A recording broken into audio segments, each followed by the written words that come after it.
Hello there, YouTube fans. Welcome to Art for the Heart painting show, and I am your host, Mark. Behind me is a 16 by 20 canvas, and you've been seeing it a lot on some of my videos. And I'm going to tell you what brushes to use if you're painting a painting, and tell you what brushes to use and what brushes I could use to paint this painting. So let's get started. Now, this one here is a 16 by 20 canvas, as you plainly can see, and in the back. Now, let me explain here something to y'all, to you YouTube fans and everything. Let me explain something to you. You have three grounds, okay? You have a background, a middle ground, and what I call a foreground. Foreground is where you do things like in the front, or front ground. It's a bit called front ground. Background is when you do this. This is known as a background, okay? Because you do everything further away into the back first. Then you work towards the front. Then you have what you call a middle ground. And the middle ground can be like these bushes right here, and then these bushes. So let's start off with the sky. Now this had already been painted on. What I'm going to do is I'm going to sit here and just demonstrate to you and show you what kind of brushes that I use or would use. Okay. First of all is this brush. Now these are new brushes, by the way. This is a size 20. Let me show you a neat way how I would hold a brush. If you're right-handed, take your thumb, put your thumb over here, okay, like so. Now take this other first finger, put it right there, above there. You might want to hold it like this, or you might want to hold it like a pencil.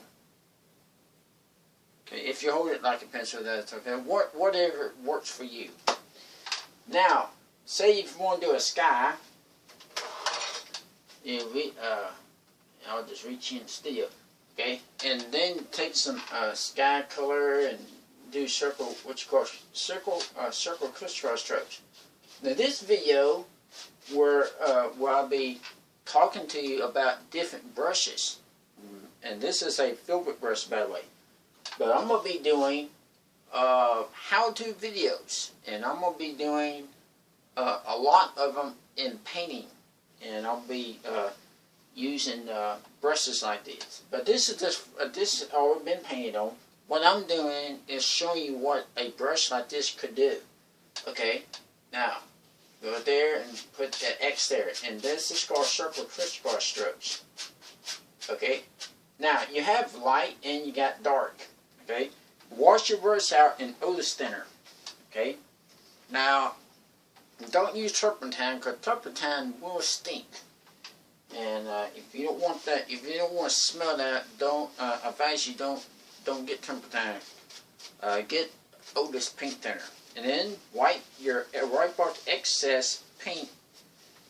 Wipe off the excess when you wash your brush out. Dry off the excess. That way you get all that green paint out of your brush. Next step in this is doing background bushes. How would you do background bushes? Well, I use a foliage brush. Now this is a round foliage brush. I've been having this for numerous years, and you can tell it's kind of, wearing down just a little bit, but you can tell, huh?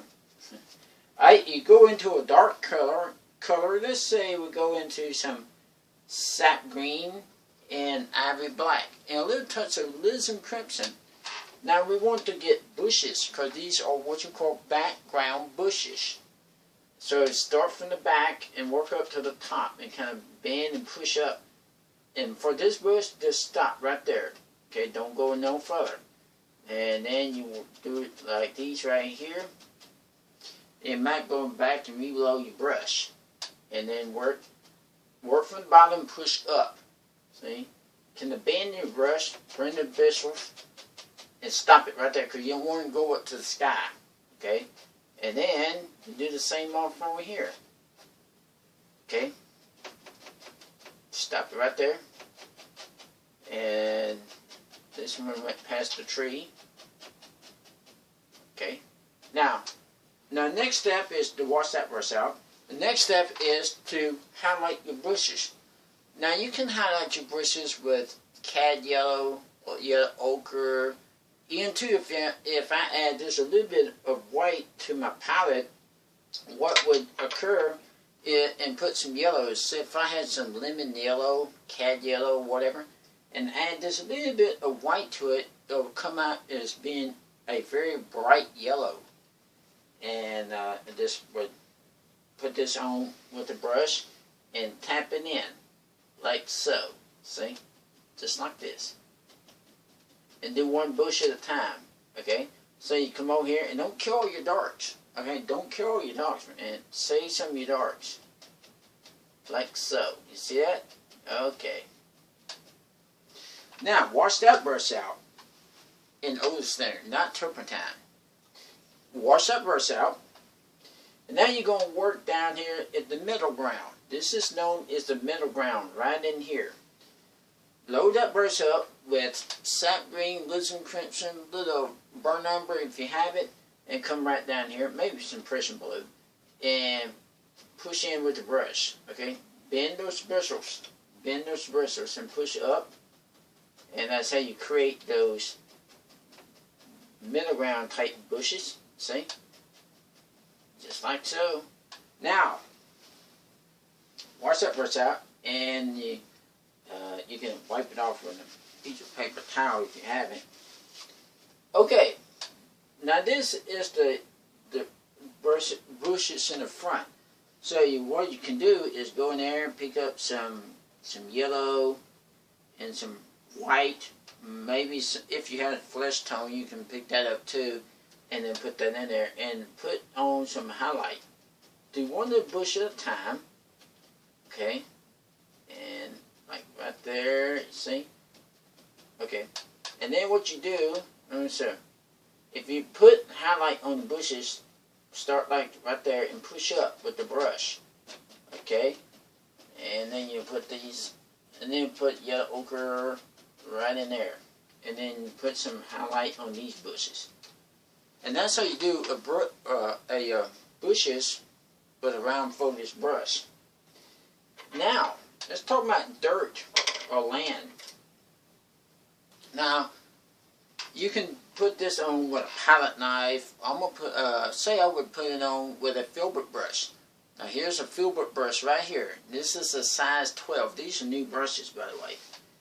And get some brown, and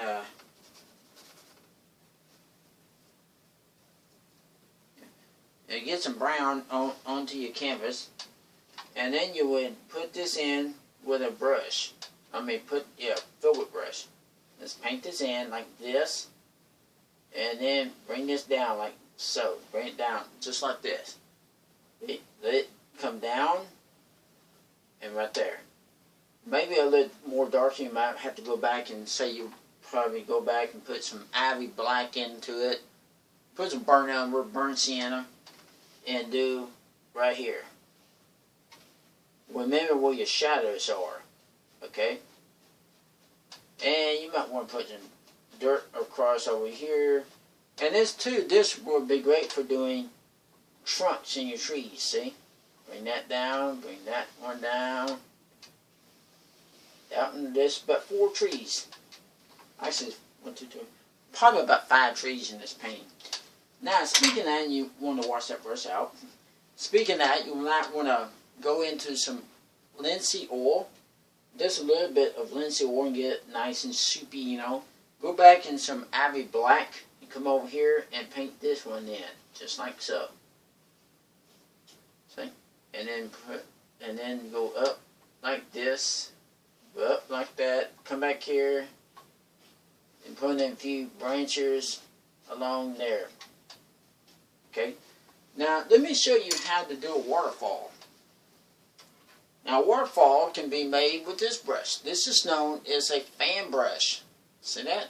Now, once again, this is a brand new fan brush. And look right here. It's nice and soft right up here. Now, how would you do a waterfall? Well, that's easy. Start right here. And just follow that. And go over just like this. Let the bristles bend. Let me show you again. Okay, as I get right there, you can really tell. Alright? Here you go. Now let me show you. Alright? So just like that. And let it bend. Let it go down and see how it fans out. That's what you're looking for. Let me do it again. See how it fans out? It's known as a fan brush. Watch it again. Come over there like this. You get white on your brush and just let it come out of the brush. And now, turn your brush up like this and bend this. Bend it. Just like that. And push it up. Push it up with the brush. And that's how you create a waterfall in your paint. Pretty neat, huh? Now, if you want some highlight into your grass, just load it up with some ochre or the lemon yellow. You've have it, and just put it all in there like that. And then you can go up here and do your trees. Put some green up there. Do your trees like this. Dark stuff. And then you go back and load up some yellow ochre, lemon yellow or whatever, and put some highlight. And don't kill all your darks. Leave some of your darks. And then you're back almost through. I can tell you one thing. This took me, when I did this painting, it took me probably about an hour or two to do this entire painting. Maybe all the way up to 3 hours. But this is done on a 16 by 20 canvas. And this is Art for the Heart painting show. I'm your host, Mark. Subscribe to my channel. It would mean a lot to me if y'all subscribe to me. And I'm Mark, Art for the Heart painting show with your host, Mark here. And I'll see y'all next. Bye.